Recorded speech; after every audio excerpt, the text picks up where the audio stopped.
The AI trade took many forms in 2024, but a few big names stand out, of course. Nvidia and Palantir are focused as we put on some trades for next year. Tom White joining me here in studio, host of Fast Market, and James Demmert, founder and chief investment officer at Main Street Research on the floor of the New York Stock Exchange. James, it seems like Nvidia was obviously still our number one, but in terms of return, Palantir and a few others zoomed ahead. Who do you crown as the AI winner of 2024? Wow, Oliver, it's a good question, and I would say Nvidia for just the massive amount of demand that's been there for their products. But, on a stock performance basis, as we know, Palantir just, got up and just took over and really like a turbocharger past them in stock performance. And I think that says a lot about that Nvidia's growth. A lot of it from the hyperscalers is maybe behind it, and Palantir's growth may be ahead of it in 25. I like that idea. The big price run up for Palantir, if we go there for a second, more kind of a second half story. It did seem to represent some of that handing of the baton from pure hardware and semiconductor leadership to other forms of AI breakthroughs.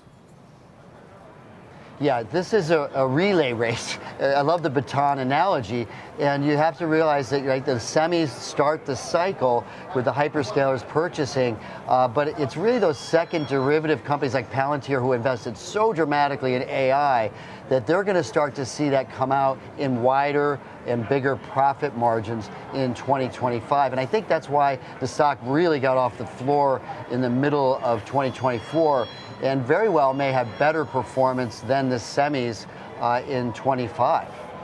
Thinking about the valuation moves, Palantir justified in the valuation run-up, James, or what needs to happen maybe with their relationship with the government or Trump 2.0 to justify some of this speculative type of valuation?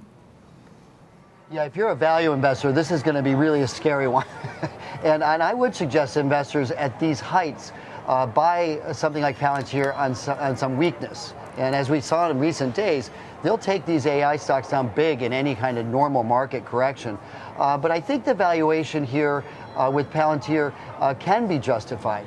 I think what you're going to see in 2025 is the stock continue to do better than indexes, significantly better, but the earnings in this case catch up to the valuation. We see explosive earnings for the next 4 quarters, and that is going to reduce, basically compress their PE. You may remember that Nvidia had that same experience for the last 18 months.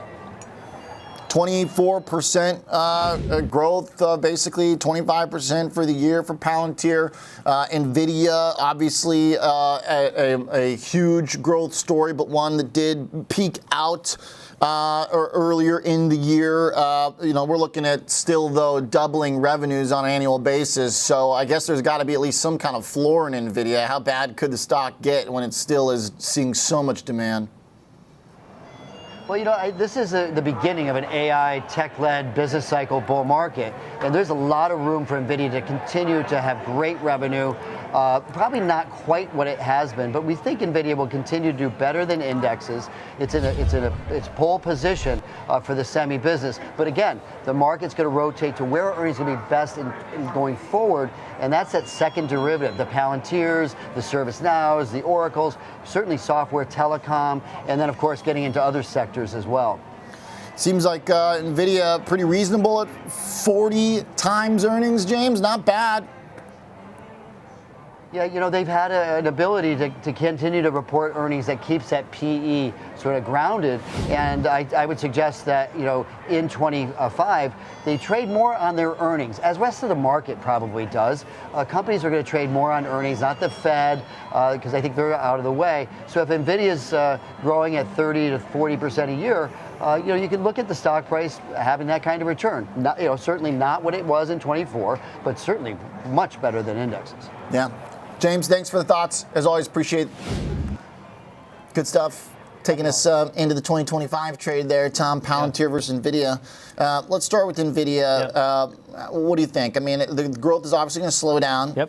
But the valuation's fairly reasonable considering kind of where the broad market's at and where other stuff is at too. And you have to take a look at it. Probably going to see a little bit of a reset into the end of 2024, into 2025. I've already started to see that at the beginning of December. Should take that into consideration, the correction territory that it's in. And you've got a lot of the other Mag 7 names that are, starting to get valuations that are actually above Nvidia.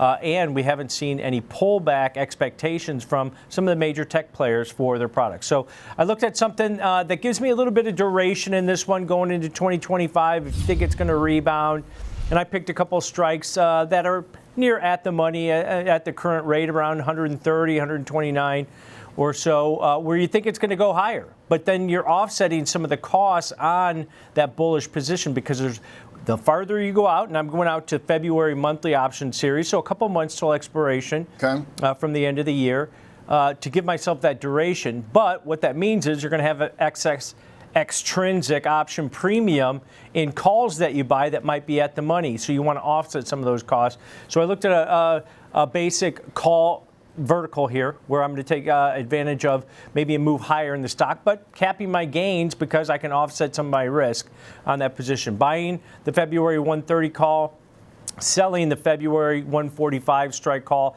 That's still below those all-time highs that we saw at the end of November, above 152. So it's managed and conservative here, but still taking that bullish directional bias. $15 wide bullish call vertical here. You're paying roughly about a $5.70 debit for it if the stock's trading around 129, 130 at that point. So nearly 1/3 the width of the bullish call vertical here.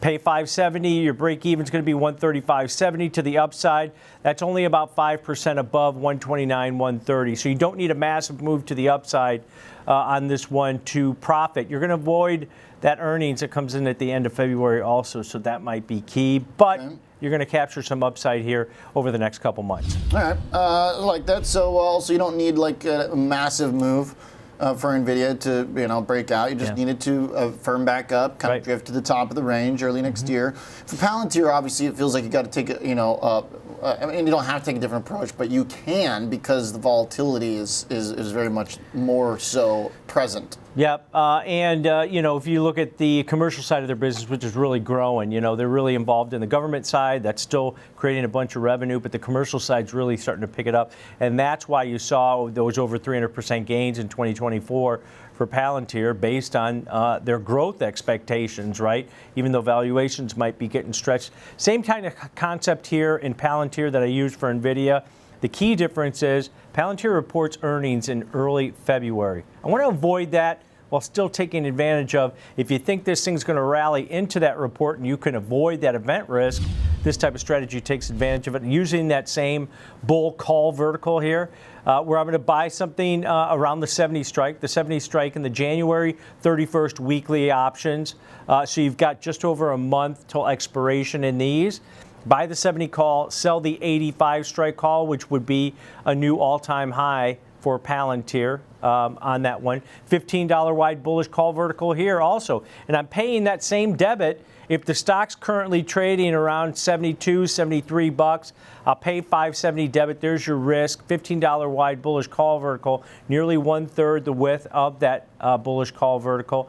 Break even of 75.70 over the next basically month. That's only about 3.5% above about 72, 73 level on this one. So same type of concept here, Oliver, is where I'm going to buy something that's basically at the money, maybe slightly in the money, and I want to sell something above it where my expectations are for that stock to go to over the specific duration of the trade.